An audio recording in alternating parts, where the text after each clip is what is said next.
Alhamdulillahirabbil alamin. Allahumma shalli wa sallim ala sayyidina Muhammad wa ala ali sayyidina Muhammad.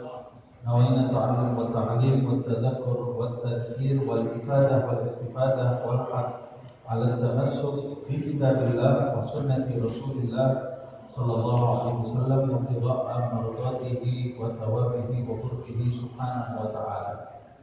Kita lanjutkan kajian kitab Risalatul Mu'awanah karya Al-Imam Abdullah bin Alawi bin Muhammad Al-Haddad. Kita sampai di halaman 7. Bab baru ya. Faslun qala al-muallifu wa nafa'na bihi fid darain. Amin. Wa 'alaika, beliau berkata di dalam bab baru ini setelah sebelumnya menjelaskan kepada kita pentingnya berpegang teguh kepada Al-Quran dan kepada Sunnah Nabi Muhammad SAW, dan beliau menjelaskan di bab sebelum ini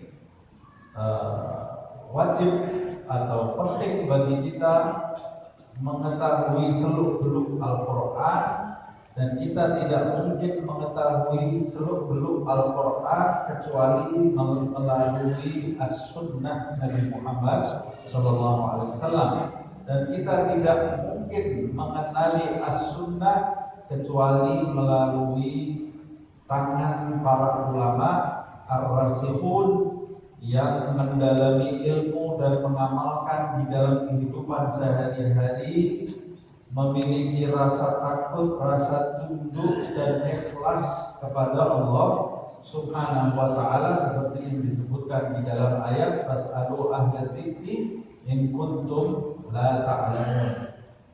Tanpa melalui pintu para ulama, kita tidak mungkin memahami sunnah dengan pemahaman yang benar, dan tanpa melalui pintu sunnah, kita tidak mungkin memahami Al-Quran dengan pemahaman yang benar. Jadi salah kalau ada orang tanpa melalui tangan ulama, tanpa as-sunnah, dia membuka Al-Quran, kemudian mendalami Al-Quran, akhirnya dia memahami Al-Quran dengan pemahaman yang menyimpang, dan dia merasa itu adalah pemahaman yang benar. Dan salah pula kalau ada orang membuka as-sunnah, mempelajari kitab-kitab hadis Nabi Muhammad SAW tanpa melalui tangan para ulama ar-rasikhun yang mumpuni, yang memiliki pemahaman yang benar, sehingga dia mengkaji kitab hadis, mengkaji berbagai macam hadis sabda Nabi melalui pemahamannya atau melalui pemahaman guru-guru yang tidak memiliki mata rantai, sehingga memahami hadis itu dengan pemahaman yang menyimpang, dan dia merasa itu pemahaman yang benar. Ketika dia memahami hadis dengan pemahaman yang menyimpang, maka dia akan masuk ke pemahaman Al-Quran dari pintu yang salah, kacau dalam pemahamannya dalam beragama. Makanya penting bagi kita untuk melalui runtutan ini. Kalau mau mendekat kepada Allah, melalui tangan para ulama ar-rasikhun, kemudian para ulama ini mengantarkan kita ke gerbang pintu Muhammad SAW, lalu melalui Nabi Muhammad SAW kita masuk ke pintu istana Allah Subhanahu wa taala, memahami bagaimana sifat-sifat Allah dengan benar. Nah, itu yang kita bahas di pertemuan lalu. Kita lanjutkan di bab baru. Beliau mengatakan wa 'alaika, seperti yang disebut di mukadimah kitab ini. Kata beliau, saya pasti akan memulai dengan wa 'alaika, wajib bagimu. Ini hal-hal yang paling penting bagi orang yang mencapai kebahagiaan, ya dia harus memiliki hal-hal yang diwajibkan oleh Al-Imam Abdullah bin Alawi. Wa 'alaika, wajib bagimu yang ingin mencapai kebahagiaan, yang ingin mencapai kedudukan di sisi Allah Subhanahu wa taala, yang ingin meraih petunjuk Allah, taufik dari Allah Subhanahu wa taala. Wa 'alaika bi tahsini mu'taqidika wa islahihi wa tadwinihi ala manhaj al-firqah an-najiyah. penting bagimu, wajib bagimu untuk memperbaiki akidahmu, keyakinanmu, keyakinan yang benar. Keyakinan yang benar adalah la ilaha illallah Muhammadun Rasulullah. Setiap orang yang memiliki keyakinan di dalam hatinya la ilaha illallah Muhammadun Rasulullah, maka dia berada di jalan yang benar, berada di jalan menuju ke surga. Tapi dalam perjalanan menuju ke surga ini kan ada rintangan-rintangan, ada gelombang bermacam-macam, ada gelombang bermacam-macam. La ilaha illallah Muhammadur Rasulullah itu memiliki banyak ranting pemahaman di bawahnya. Akarnya adalah la ilaha illallah. Ranting-ranting pemahamannya itu menjadi banyak, seperti bagaimana kita mengenali Allah. Kalau kita sudah meyakini tidak ada Tuhan selain Allah, maka kita harus mengenali siapa Allah dan apa sifat-sifatnya. Kalau kita meyakini bahwa Nabi Muhammad SAW adalah utusan Allah Subhanahu wa Ta'ala, maka kita harus meyakini, harus memahami dengan benar siapakah Nabi Muhammad SAW dan apakah sifat-sifat Nabi Muhammad SAW. Begitu pula sifat-sifat Rasul yang datang sebelum Nabi Muhammad. Begitu pula apakah ajaran yang dibawa oleh Nabi Muhammad yang diberi oleh Allah Subhanahu wa Ta'ala, apakah kitab yang dibawa oleh Rasulullah, bagaimanakah sifat-sifat kitab itu, bagaimana Rasulullah menjelaskan kepada kita tentang utusan kurir Allah yang mengantarkan firman menuju kepada Allah. Rasulullah SAW, para malaikat seperti apa para malaikat itu. Begitu pula bagaimana Rasulullah menjelaskan hari pembalasan, sebab kita diperintahkan mengimani Allah dan mengimani akhirat. Nanti semua akan dibalas. Itu sebabnya Rasulullah banyak sekali memulai sabdanya, "Man kana yu'minu billahi wal yawmil akhir." Man kana yu'minu billahi wal yawmil akhir. Karena kedua-duanya adalah sesuatu yang ghaib, yang dikabarkan oleh Nabi Muhammad SAW kepada kita. Bagaimana kita memahami hari akhir itu? Bagaimana kita memahami hari kebangkitan, hari hisab, hari mizan, dan surga, begitu pula neraka serta barzakh yang menjadi pemisah antara dunia dengan alam akhirat. Itu semua ranting daripada kalimat la ilaha illallah Muhammadur Rasulullah. Jadi orang yang mengucapkan kalimat la ilaha illallah Muhammadur Rasulullah, dia sudah memiliki bibit kebahagiaan. Hanya saja tumbuhnya nanti dengan pemahaman yang benar atau tidak. Makanya setiap orang yang di dalam hatinya adalah la ilaha illallah Muhammadur Rasulullah, itu pasti dia masuk surga. Tapi kalau dia rantingnya ini berkembang dengan pemahaman yang salah, dia sebelum masuk surga akan mencicipi neraka terlebih dahulu. Akan mencicipi neraka terlebih dahulu. Makanya keyakinan itu harus benar. Kenapa sih kok penting sekali keyakinan itu? Ya, sebab keyakinan yang benar itu alamat kita dalam beribadah. Kita kalau mau pergi ke satu tempat tanpa alamat, pergi tak kita? Ayo kita pergi bareng-bareng. Mau ngapain ini kita pergi? Mau pergi ke tempatnya fulan. Alamatnya mana? Tidak punya. Pergi kita. Ya, jangan dulu lah. Cari dulu alamatnya. Jakarta ini luas, ada timur, ada barat, ada selatan. Dia tinggalnya di mana? Harus tahu kita. Oh iya, saya tahu alamatnya. Ternyata alamatnya salah. sampai tidak di garis tujuan? Dan sampai ke tujuan kita. Orangnya yang kita tuju sudah benar, tapi jalannya ini salah. Masuk selokan dulu, kita masuk jalan buntu, masuk Nah, kalau kita mau pergi ke tempat orang, kita tahu orangnya ini siapa yang kita tuju, alamatnya benar, di jalan rambu-rambunya kita tahu, belok kanan, belok kiri, rambu-rambu itu namanya petunjuk hidayah. Nah, makanya yang dimaksud mu'taqidikah, keyakinanmu di sini bukan sekedar keyakinan la ilaha illallah Muhammadur Rasulullah. Kalau itu jelas, semua sepakat, itu akidah yang benar, orang Islam semua sepakat. Tapi yang dimaksud apa yang kau yakini di sini adalah akar keyakinanmu la ilaha illallah Muhammadur Rasulullah, dan ranting-rantingnya kau pahami dengan benar. Karena dia, kalau engkau sudah ditakdirkan menjadi orang Islam, bersyukur. Sekarang perbaiki keyakinan kamu itu, yaitu dengan pemahaman yang benar tentang Allah dan yang berkaitan dengan semua itu. Wa islahihi, dan kau perbaiki, wa tadwimihi. Tadwim itu kau luruskan. Jangan sampai menyimpang. Kalau tahsin itu menghiasi, kalau islah itu memperbaiki. Diluruskan kemana ini arahnya? Jangan belok-belok, jangan tersesat. Diluruskan ini arahnya kemana?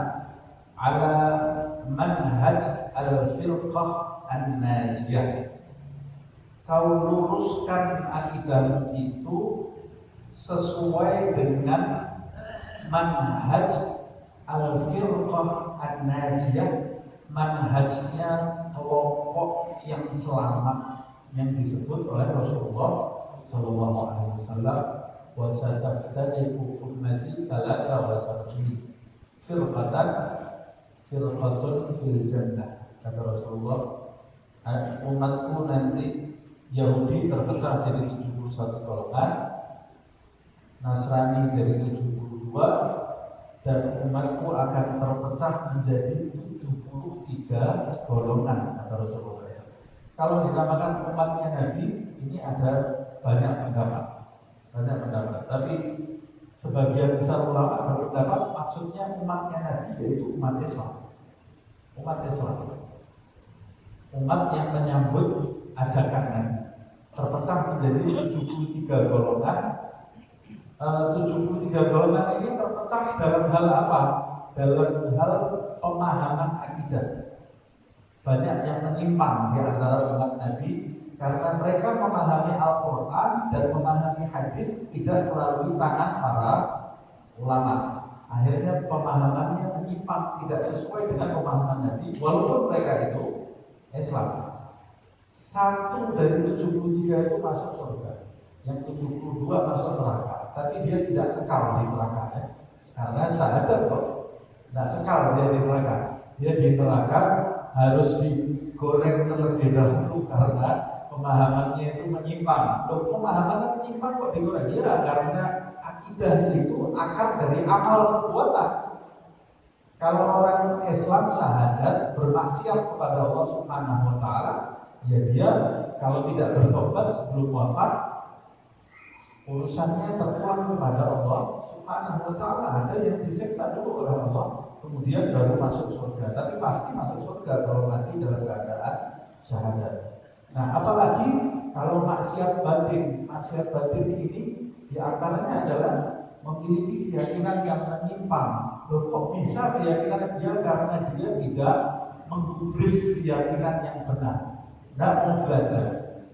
Ya sudah, cukup belajar dari broadcast.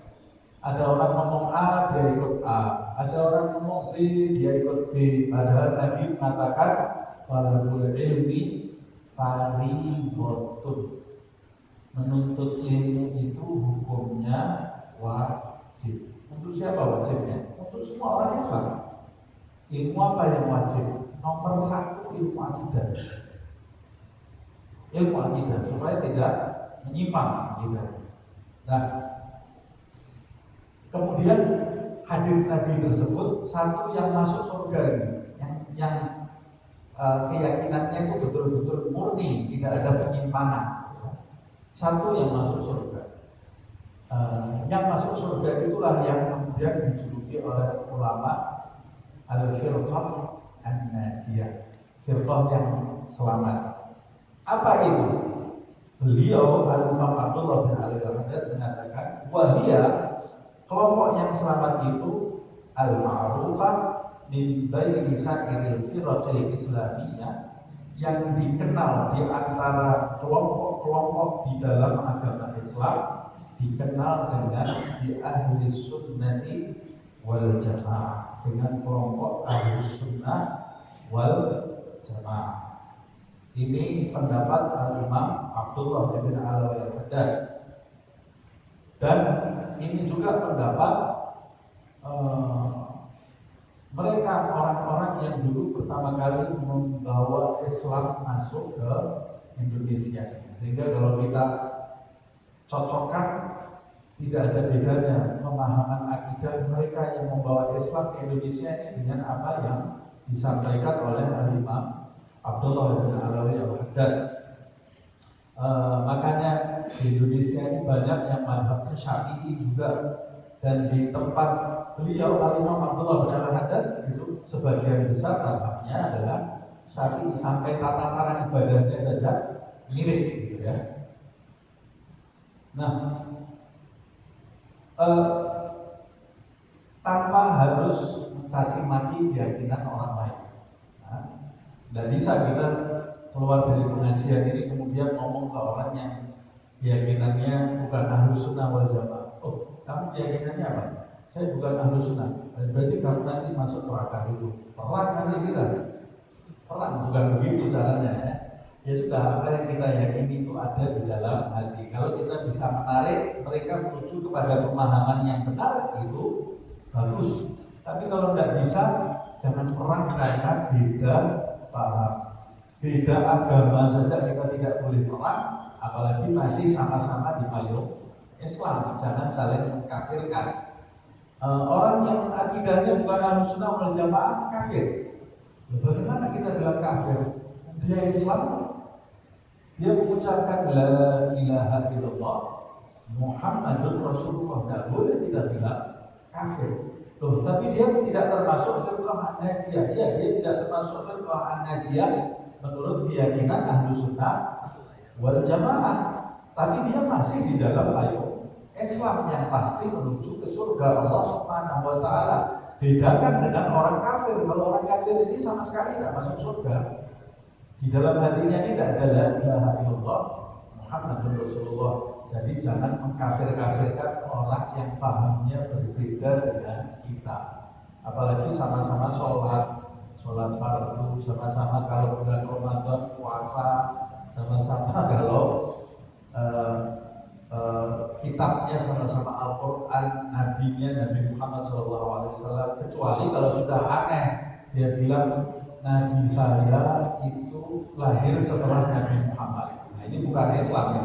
Jangan bilang kalau dirinya Islam, karena yang namanya Islam itu asyhadu an la ilaha illallah wa asyhadu anna Muhammadar Rasulullah, harus meyakini bahwa Nabi Muhammad itu khatamul anbiya, khatamun nabiyyin, penutup segala kenabian. Kalau dia meyakini ada nabi setelah Nabi Muhammad, ini bukan firqah di dalam Islam lagi, ini sudah keluar dari Islam. Nah, tidak boleh dia mengaku Islam. Ya. Nah, kita lanjutkan ini. Ya. Nah, beliau penulis ini berpendapat menjelaskan yang akidah yang lemah itu, yaitu al-firqah an-najiyah, yang dikenal di antara firqah-firqah di dalam umat Islam dengan sebutan Ahlus Sunnah wal Jamaah. Siapa itu Ahlus Sunnah wal Jamaah? Kata beliau, wahum, mereka firqah Ahlus Sunnah wal Jamaah itu al-mutamassikuna bima kana alaihi Rasulullah sallallahu alaihi wasallam wa ashabi. Mereka firqah Ahlus Sunnah wal Jamaah itu adalah kelompok Islam yang masih berpegang teguh terhadap apa yang diyakini dulu oleh Rasulullah SAW dan para sahabatnya. Jadi maksudnya apa ini?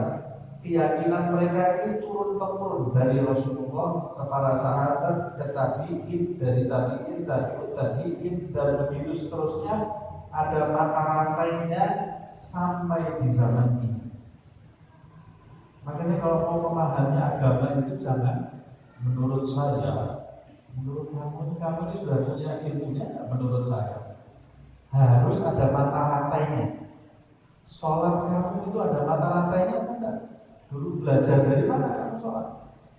Membaca Al-Quran kamu, tafsirnya, pemahamannya ada mata rantainya enggak? Jangan baca Al-Quran, menurut saya ayat ini maknanya seperti ini. Betul. Kamu bahasa Arab aja tidak bisa, menurut saya. Hadis saja 3 hafal, menurut saya. Para ulama itu dalam menyimpulkan ayat itu mereka memiliki bekal yang banyak sekali. Jangan menurut saya.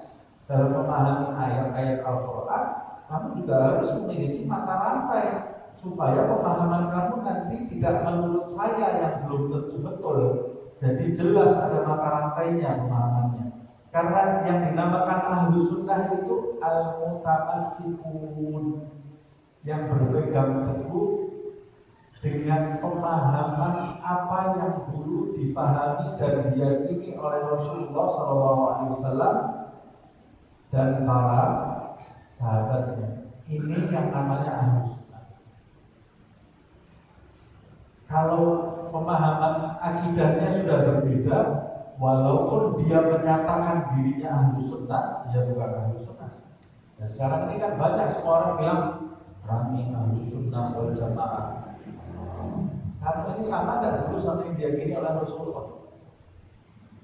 Kalau kita mengatakan, saya paling mengatakan, kamu kelompok kamu apa? Saya ahlu sunnah wal jamaah. Ternyata saya ini melakukan praktek atau memiliki pemahaman, memiliki keyakinan yang menyimpang dari akidah keyakinan Rasulullah SAW. Walaupun saya mengatakan diri saya ahlu sunnah, saya bukan ahlu sunnah. Walaupun saya tidak pernah bilang saya ini ahlu sunnah, tapi kalau akidah saya sama dengan akidah Rasulullah SAW, saya itulah ahlu sunnah wal jamaah. Jadi kita tidak bisa mengklaim saya ahlu sunnah wal jamaah, kamu keluar dari ahlu sunnah wal jamaah. Barometernya itu apa? Paham nggak maksud saya? Sekarang ini banyak kelompok-kelompok di dalam Islam yang menyatakan juga dirinya ini ahlu sunnah wal jamaah. Ukurannya apa? Ukurannya ahlu sunnah wal jamaah ini dari mana? Kan jadi tidak jelas sebenarnya. Jadi tidak jelas. Nah, ini beliau nanti akan menjelaskan. Nah, mereka itu yang berpegang teguh dengan keyakinan yang dulu diyakini oleh Rasulullah dan para sahabatnya. Kemudian beliau mengatakan, wa anta, dan kamu, hai pembaca buku, idza nadarta, jika kamu melihat, maksudnya meneliti, bifahmin mustaqimin, dengan pemahaman yang lurus. Nah, ini pertanyaannya, kita punya enggak pemahaman yang lurus? Nah, karena dia memberi syarat ya. Kalau kamu meneliti, membaca, syaratnya satu, dengan pemahaman yang lurus. Kita punya tidak pemahaman yang lurus? Wallahu a'lam, kita sendiri tidak tahu pemahaman saya ini lurus atau tidak ya. Karena terlalu banyak info yang masuk ke kepala kita. Satu, syaratnya pemahaman yang lurus. Bifahmin mustaqimin an qalbin salimin, dan melalui hati yang selamat dari segala sifat tercela. Hati kita selamat dari sifat tercela. Ada hasad, ada iri hati, kadang-kadang ada sombong, kadang-kadang ada ujub bangga diri, kadang-kadang ada riya, pamer, prasangka buruk. Berarti syaratnya cuma 2 tapi kita gagal semuanya ya. Nah, kalau kita tidak punya 2 alat ini, bagaimana ini? berarti kita termasuk orang yang harus bertaklid dalam hal, kalau taklid la ilaha illallah Muhammadur Rasulullah tidak boleh. Tapi kalau taklid dalam ranting-ranting pemahaman la ilaha illallah Muhammadur Rasulullah, kalau kita tidak punya hati yang bersih, lebih baik ikut. Ikut siapa? Yang ikut ulama-ulama yang benar. Ulama-ulama yang benar yang punya mata rantai pemahaman sampai Rasulullah SAW. Yang mana itu? Kita ya tidak tahu itu. Nanti dijelaskan ya oleh beliau. Kalau penulis buku ini, kita kalau membaca bukunya dari awal sampai akhir, dia ini kan sebetulnya menuliskan pengalaman perjalanan rohaninya menuju kepada Allah, ditularkan kepada kita. Kalau penulis buku ini, saya pribadi saya yakin dia ini termasuk ulama yang memiliki pemahaman yang lurus mata rantai sampai ke Rasulullah SAW. Jadi kalau mau ditanya saya umpamanya, kamu akidahnya untuk siapa? Saya untuk ini aja selamat. Untuk ini aja selamat. Oh, kamu akidahnya untuk siapa? Saya untuk Wali Songo aja selamat. Yang pertama bawa Islam di sini kan Wali Songo. Lebih selamat dulu.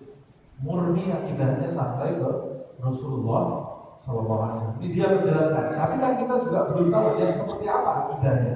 Dia mengatakan, kalau kamu punya pemahaman yang lurus dan hati yang selamat, lalu kamu meneliti nas Alkitab, meneliti Al-Quran, was sunnah, dan meneliti sunnah hadis Rasulullah SAW, al-mutadamminah li'ulumil iman, yang di dalamnya menjelaskan, mencakup ilmu tentang keimanan, tentang keyakinan. Kalau maksudnya kalau kamu mau meneliti keyakinan yang benar, kamu kan harus meneliti Al-Quran dan hadis. Nah, untuk meneliti Al-Quran dan hadis itu pertama kamu harus punya pemahaman yang lurus dan hati yang jernih. Nah, kalau kamu punya hati yang jernih dan pemahaman yang lurus, meneliti masalah iman di dalam Al-Quran dan hadis, wa tala'ta siyaris salafus salih minas sahabah wa tabi'in. Dan kalau kamu memiliki pemahaman yang lurus, hati yang jernih, lalu kamu menelaah sejarah jalan hidupnya para pendahulu yang soleh dari kalangan sahabat-sahabat Rasulullah dan para tabi'in yang belajar dari para sahabat. Kalau kamu teliti semua ini, Al-Quran, hadis, sejarah para sahabat, keyakinannya para sahabat dan para tabi'in, menelitinya dengan hati yang lurus, yang jernih dan pemahaman yang lurus, alimta, maka kamu akan tahu, wa tahaqqaqta, dan bukan cuma tahu, kamu akan meyakini. Bukan cuma tahu, tahaqqaqta itu kamu akan mendalami, meyakini. Bukan cuma tahu ya. Ada orang tahu ya. Oh iya jawabannya ini. Ada orang, saya yakin jawabannya ini. Lebih dalam lagi ya. Kamu akan tahu dan meyakini, kata dia. Annal haq, sesungguhnya keyakinan yang benar, ma'al firqah, itu terdapat bersama kelompok al-mausumah yang terkenal dengan nama bil Asy'ariyah, dengan nama kelompok Asy'ariyah, akidah Asy'ari. Pernah dengar tidak? Asy'ariyah atau juga al-Maturidiyah, ada dua ya. Jadi di dalam akidah itu ada perbedaan juga di antara para ulama. Tapi beliau menulis buku ini memiliki keyakinan firqah an-najiyah Ahlussunnah wal Jamaah itu akidahnya seperti akidah yang terdapat di dalam Asy'ariyah. Asy'ariyah atau al-Maturidiyah. Seperti apa itu? Ya kita harus belajar bukunya seperti apa. Tidak bisa dijelaskan. Kalau dijelaskan di dalam satu kali pertemuan tidak bisa. Kita harus belajar ya, akidah Asy'ariyah itu seperti apa. Nah, nisbatan ila Syekh Abil Hasan Al-Asy'ari rahimahullah.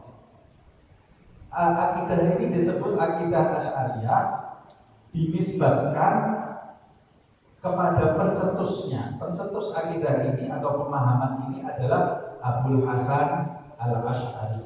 Abul Hasan Al-Asy'ari rahimahullah, semoga Allah merahmatinya. Abul Hasan Al-Asy'ari ini tadinya akidahnya Mu'tazilah. Kemudian dia mendapat petunjuk dari Allah Subhanahu wa taala, berpindah keyakinannya, kemudian dia merangkumnya dan disebut akidahnya menjadi akidah Asy'ariyah. Nah, faqad rattaba, beliau Abul Hasan Al-Asy'ari ini telah menertibkan qawaid akidah ahlul haq. Dia telah menertibkan sendi-sendi akidah orang-orang yang berada di dalam kebenaran, wa harrara adillataha, dan menyajikan dalil-dalilnya dengan kuat. Ditulis di dalam bukunya akidah yang benar, Allah, sifat-sifat Allah, sifat-sifat para nabi, Al-Quran, malaikat, hari kiamat, hari kebangkitan. Akidah yang benar itu seperti apa? Surga, neraka. Ditulis mengenai qada dan qadar. Allah itu memiliki qada dan qadar. Ditulis oleh Abul Hasan Al-Asy'ari, dijelaskan dengan gamblang, disertai dengan dalil-dalilnya.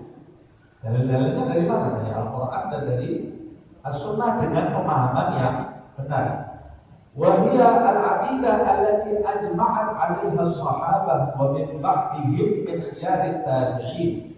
Akidah Abul Hasan itu adalah akidah yang disepakati oleh para sahabat dan mereka yang hidup setelah para sahabat dari golongan para tabi'in yang terbaik. Lalu bagaimana Abul Hasan Al-Asy'ari ini hidupnya kapan? Sahabat itu hidupnya kapan? Kok bisa dibilang Asy'ari ini adalah akidahnya para sahabat? Lalu Abul Hasan Al-Asy'ari itu lahirnya ratusan tahun setelah sahabat. Apa ini maksudnya? Maksudnya bukan sahabat itu akidahnya Asy'ari, tapi apa yang dirangkum oleh Asy'ari itu seperti yang diyakini oleh para sahabat, seperti yang diyakini oleh Rasulullah SAW. Abul Hasan Al-Asy'ari ini yang mewujudkan di dalam kitab, tapi keyakinannya yang seperti yang diyakini oleh Abul Hasan Al-Asy'ari itu bukan baru ada setelah Abul Hasan Al-Asy'ari menulis, tapi itu sudah ada sejak zaman Rasulullah SAW. Cuma belum ada yang merangkum dengan tertib. Makanya dia di sini menyebutkan Abul Hasan Al-Asy'ari itu kelebihannya telah menertibkan sendi-sendi akidah orang-orang yang berada di dalam kebenaran. Siapa orang-orang itu? Ya para tabi'in, para sahabat. Tadinya akidah itu sudah ada dari mulut ke mulut, dari dada ke dada, tapi belum ada yang merangkum. Ditulis oleh Abul Hasan Al-Asy'ari dan diberi dalil-dalil sehingga orang itu bisa mengkaji, bisa mempelajarinya dengan benar apa itu akidah yang diyakini oleh sahabat dan para tabi'in yang sumbernya adalah dari Rasulullah SAW. Nah, wahia dan akidah tersebut akidah ahlul haq, akidah itu ahlul haq. Akidah tersebut adalah akidahnya orang-orang yang berada di dalam kebenaran, min ahli kulli zaman wa makan. Di setiap zaman dan di setiap tempat pasti ada orang-orang yang menyandang kebenaran. Kalau ada orang-orang yang menyandang kebenaran, para aulia, para ulama yang memiliki kedudukan tinggi di sisi Allah Subhanahu wa taala, yang memiliki kedekatan di sisi Allah, ahlullah, orang-orang yang hatinya terkait kepada Allah Subhanahu wa taala. Kalau kita telusuri akidahnya mesti sama dengan akidahnya Abul Hasan Al-Asy'ari. Kalau menyimpang nggak mungkin jadi wali. Ini maksudnya, ya. Maksudnya seperti ini. Saya jabarkan dulu. Kalau menyimpang, tidak mungkin jadi wali. Mungkin dia baik, santun, tapi jadi wali tidak mungkin. Akidahnya harus kita berpikir. Makanya dia sampai mengatakan ahlil haq min ahli kulli zaman wa makan. Wahia akidah jumlah ahli tasawuf. Dan inilah akidah sebagian besar orang-orang yang bertasawuf. Apa itu bertasawuf? Maksudnya orang-orang yang melakoni, menjalani, menyucikan rohaninya, melakukan perjalanan spiritual. Apa itu ahli tasawuf? Yaitu orang-orang yang mengamalkan nasihat seperti yang terdapat di dalam buku ini, yang kemudian guru-gurunya dikenal dengan sufi. Para sufi itu kan akar katanya dari tasawuf. Tidak usah bingung dengan istilah. Andai kata istilah itu membingungkan, ya sudah dibuang, tidak usah pakai istilah itu, tidak ada masalah. Ya. Karena haka, dari mana dia menyimpulkan seperti yang disampaikan hal ini oleh Abdul Qasim Al-Qushairi di awal risalatihi, di dalam risalah Qushairiyah. Ini seorang wali besar dan ulama yang mumpuni, memiliki kedudukan tinggi di sisi Allah Subhanahu wa taala. Di awal kitabnya dia mengatakan akidah yang disepakati dan dijalani oleh ahli tasawuf adalah akidah Asy'ariyah. Ini di setiap zaman dan di setiap tempat waktunya habis. Waktunya habis, nanti kita lanjutkan di pertemuan yang akan datang. Wallahu a'lam. Sedikit-sedikit tapi insya Allah lebih paham. Ya Rabbana a'tarafna bi annana qarabna wa annana asrafna ala ladha asrafna fatub alaina tawba tarsil li kulli hawba wastur lana al-awrati wa aminir rawati waghfir li walidina Rabbi wa mauludina wal ahli wal ikhwani wa syairil illani wa kulli fi mahabba aw tiratin aw subba wal muslimina ajma' amin Rabbi isma' fadlan wa judan lana la biktisabin minna bil mustafa rasuli nahda bi kulli suri bil mustafa rasuli nahda bi kulli suri bil mustafa rasuli nahda bi kulli suri salla wa sallam rabbi alaihi adal haqqi wa alihi wa sahbihi adada tashish rabbi walhamdulillahi Akidah 4 mazhab Imam Hanafi, Maliki, Syafi'i, Hanbali. Akidah 4 mazhab ini semuanya secara akidah juga Abdul Hasan Al-Asy'ari, sama dengan Abdul Hasan Al-Asy'ari. Makanya ini 4 mazhab ini disebut ahli sunnah wal jamaah secara fikih. Jadi orang yang mazhabnya, orang yang masuk dalam kelompok ahli sunnah wal jamaah secara fikih salah satu dari 4 mazhab ini, tapi secara akidah semuanya Abdul Hasan Al-Asy'ari. Wallahu a'lam.